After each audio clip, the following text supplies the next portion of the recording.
It was 3 years ago when I first stepped into this room. It was just about as cold as it is now, filled with the masks that I have around me.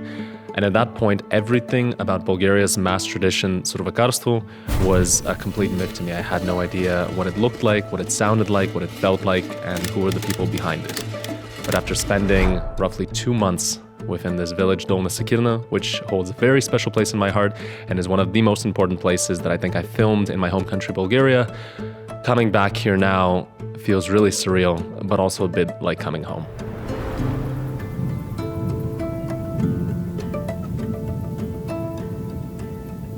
Keeping traditions alive is a complicated thing. Within an ever-changing, ever-modernizing world, the link to that which is sacred and old is inevitably becoming less and less important. There are endless things that distract, that detract, and that compel us less and less to connect with what once was. In my home country, Bulgaria, there's a tradition called survakarstvo that means a lot of things, but the most important of which is the ritual that takes place at the start of every year to bring in the next one properly.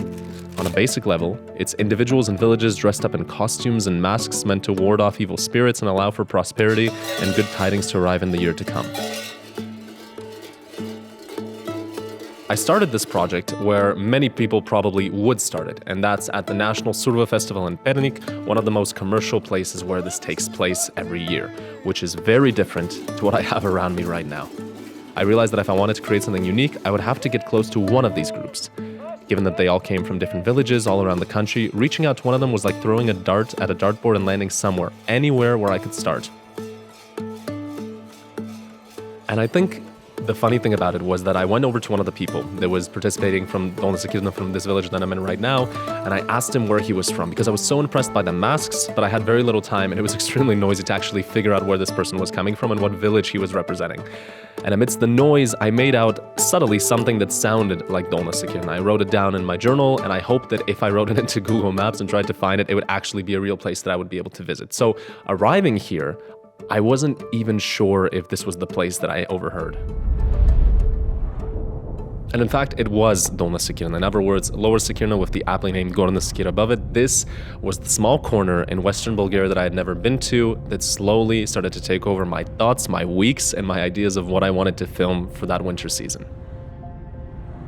Arriving in Dolna Sekirna, I had no idea really what would happen. I had no idea what I wanted at that time as well, because arriving here, I knew nobody. I arrived alone at the city center one foggy morning 3 years ago.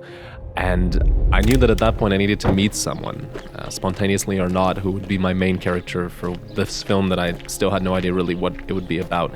And quite logically maybe, I ended up at the mayor's office. And after half an hour of convincing him, showing him projects that I worked on in Bulgaria and abroad, he agreed that we would start this. In my mind, this was something that would probably take a few days, maybe a week at most. But very quickly I started to return to Dolna Sekirna, not only because of the fact that I wanted more footage and I wanted to get closer to the people here and also the details of this village. I started filming the local grandmothers that started singing here for me, a small concert that we had on stage. I filmed the mayor and his brother. I filmed the grandmothers that are up in the upper parts of the village and their daily life. These were things that I hadn't accounted for and I didn't think would be such a main part of the story. But I think that because of how accepting everyone was of what I wanted to do here and how excited everyone was, every next day was sort of the last day, and that kept on building and building and building until I found myself spending 2 months here within Dolna Sekirna to tell the story in the way that I thought would make the most sense.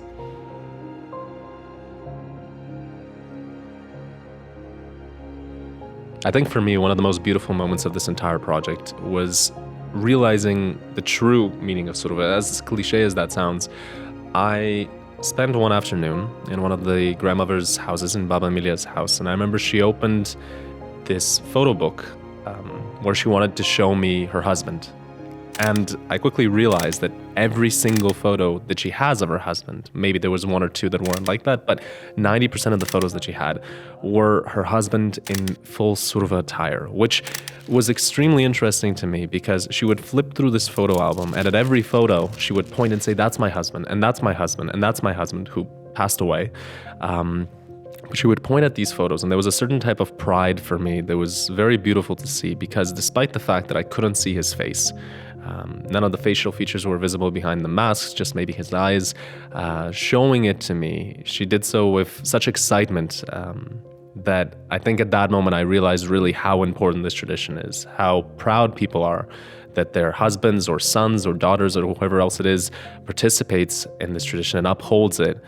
And I think that was something that I would have never gotten going to the main Surva festival in Pernik, or visiting any of the other places where I wouldn't have had so much time to sit down and really get to know the people here.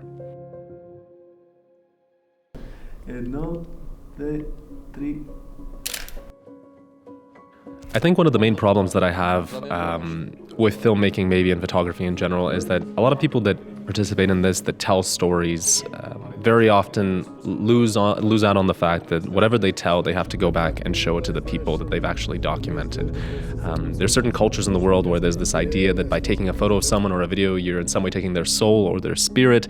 And of course, that's not maybe as intense here in Bulgaria, but I think the idea behind going back and showing someone what they participated in is extremely important. And a year after I filmed this project, I came back here to Dolna Sekirina to showcase the film. And I remember arriving here in the village center and going into one of the rooms that I was very familiar with, having filmed there many times during the project, but it looked a tiny bit different. And the mayor himself was standing on this small stepladder and covering all the windows with these black garbage bags in order to make sure that the projector that we did have would be able to be visible by everyone in the room and that there wouldn't be any outside light coming in. And I remember for me, for some reason that affected me emotionally quite a bit. Just the fact that there was so many people working together and so much effort into just making sure that this movie premiere, or whatever it was at the time, would be special and would be done right. And in a village like Dolna Sekirina, it's a very similar situation across a lot of Bulgaria, but of course these villages are slowly dying out. There's not so many people here. But for that premiere, in my arrival here, I think there was maybe 60, 70 people crammed into that room, which is something that I think I'll never forget. And especially towards the end, the questions that especially the grandmothers of the village had for me, sort of the excitement on the children's faces, the pride maybe in the older generation that was in the room. I think that's the whole reason why I want to tell stories like this. And it's just so that people can see themselves in a different light and that they can realize that what they're doing is incredibly important, incredibly special, and far more, I think, beautiful than I will probably ever be able to document it. But even catching a glimpse of that, maybe in some cases, is enough to keep going and wanting to uphold this. In the end, these traditions can't simply exist on their own, but need to exist through the hearts and minds of Bulgarians like those I had come to meet in Dolna Sekirina. To say it's a duty to uphold traditions seems too patriotic for me. I think it's a passion that burns so deep, it's impossible to look at as a mere obligation. We all need to spend a bit more time roaming snowy fields and mountaintops with mayors. We need to spend more time marveling at the photo albums of grandmothers filled with significantly more photos of their husbands dressed in full Surva costume than not. If we did this, if we did any of this, and I'm not talking here just about Bulgarians, I'm talking about people in general that want to connect with the traditions of their country, if we did this, we would come closer to understanding that our countries are not a flag, but they're rather the land that's formed in between, in this case, Dolna and Gorna Sekirina, the forest, the valleys, the mountains, the land in between, and waiting there for something beautiful to happen.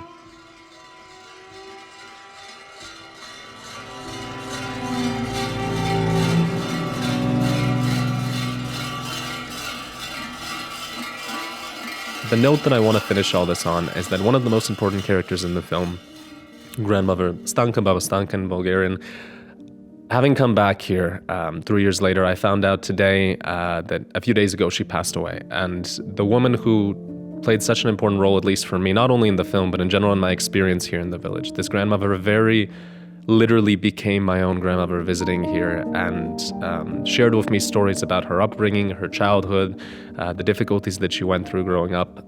It's a bit surreal to think that somebody who had such an important role in not only the film, but in my getting to know this country and feeling at home here, has passed away quite literally a few days before I arrived. In that sense, I want to dedicate this film to her, the entire film that I filmed 3 years ago, this as well, because it's especially within the older generation, I think, that we have to search for the most meaning and maybe for the closest ties to the magic that should still exist in the world and that in my mind still does here, in this room, in this village, and in many cases in this country.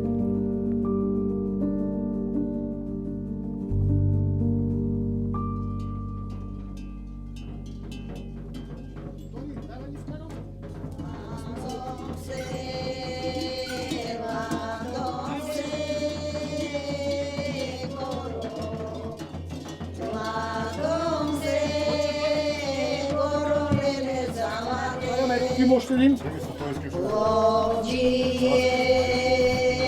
Нека Дора си вземе.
Тук цели жвинчетата отдолу.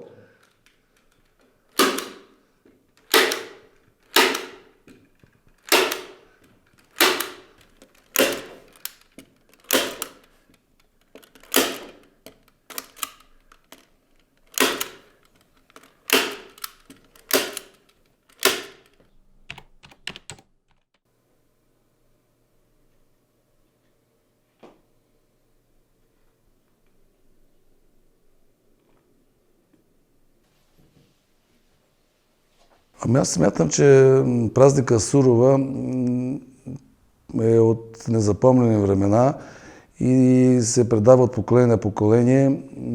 Не знам, това е една магия, която трудно може да се обясни.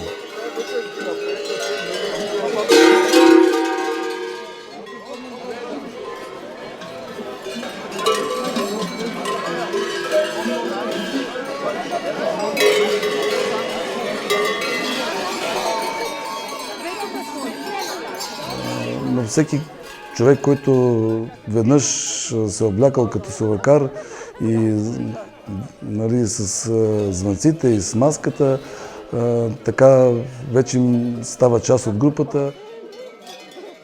Не знам какво точно привлича. Просто може би това, че зад маската така ставаш вече друг човек, търсиш да изгониш нали, злото,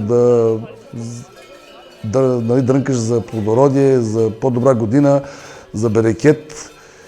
И именно това, може би тези фактори влияят за това да се запали човек по този празник. Още от малък аз така съм закърмен да съм, така тук ние се наричаме звънчари, и моят татко ми е намирал звънци, костюм, той ми го правил и така съм се обличал и това са ми първите стъпки в този празник на селото.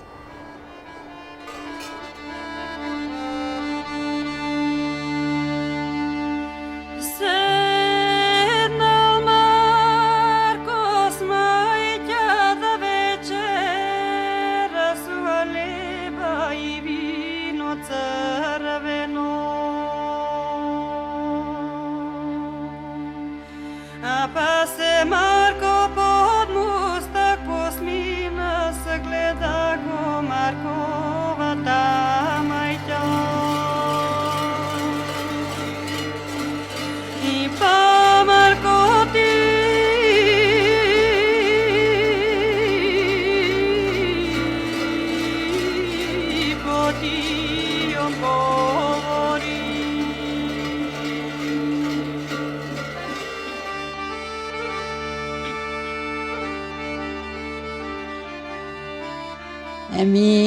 Тук суровата се провеждаше, само ергени ходеха и с звънци нас деца, аз като дете съм била, ме е страх било от тех.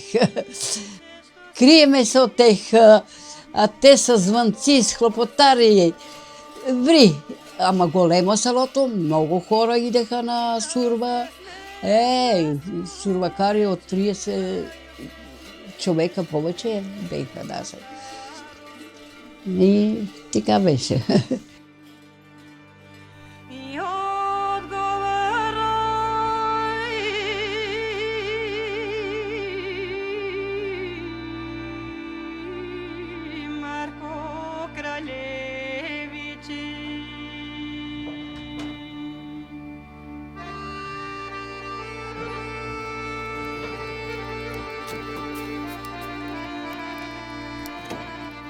Жените са в къщи.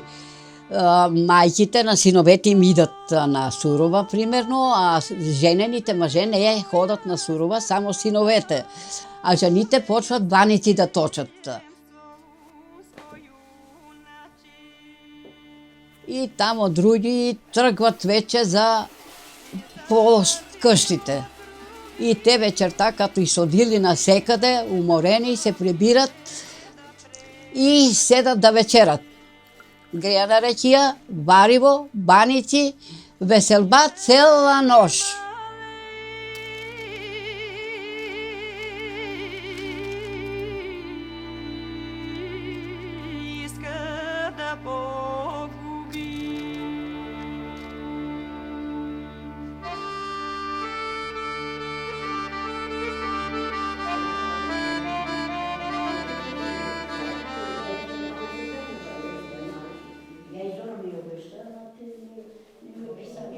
За сега имаме готовност за ядата от кръм и за малко всяко рафта, което е пък. Защото това е идеята, нашия сторка и аз да показвам начинът на се излаги. Аз за това ви казвам. Айде почваме. О, милени ягодице, о, милени комшинско девойче, о, милени комшинско девойче. Подготовката за Сурова включва целогодишно, да не кажем, че няма време. Значи тя върви си постоянно. Не е някакъв месец или седмица, или няма как да се случи. Тя си върви целогодишно. Още от сега почваме за до година да се подготвяме, да събираме материали и всичко. Няма, просто не се случва за ден.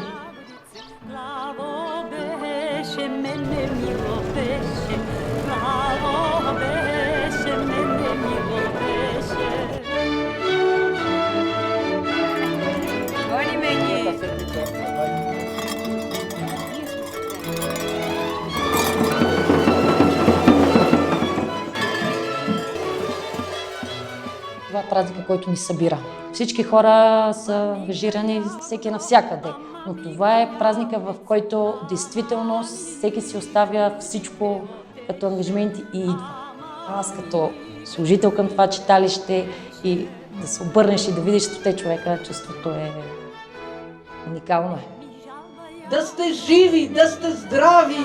Нашите сурвакари ви пожелават голям берекет, нечуван берекет, кошари пълни с стока, къщи пълни с дечица.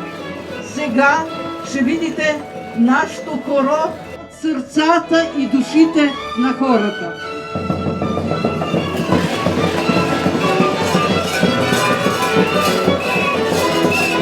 Венчайку ме ягодо, венчайку ме ягодица, венчайку ме, само не проклиняй.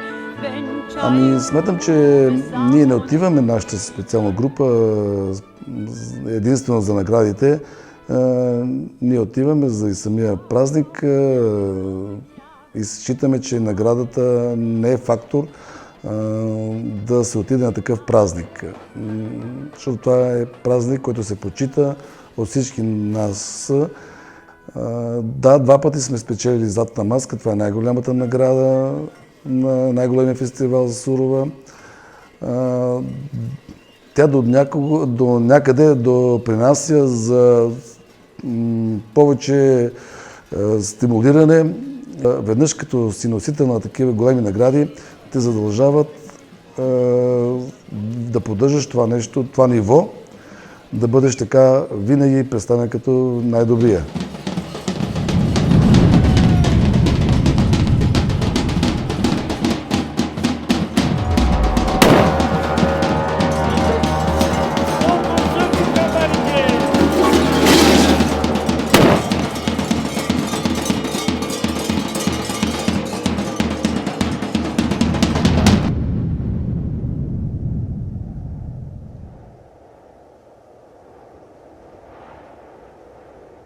Сурвакарите трябва да минат, трябва да се прави сурва, защото трябва да има плодородие, трябва да има народ, трябва да е здраве на всички, да има стока, животни. Трябва да се поддържат, за да помнат нашите деца къде е идвало някакси силата на човека да живее, да работи. Важно е да се запази традицията, защото тогава вервахме в нещо.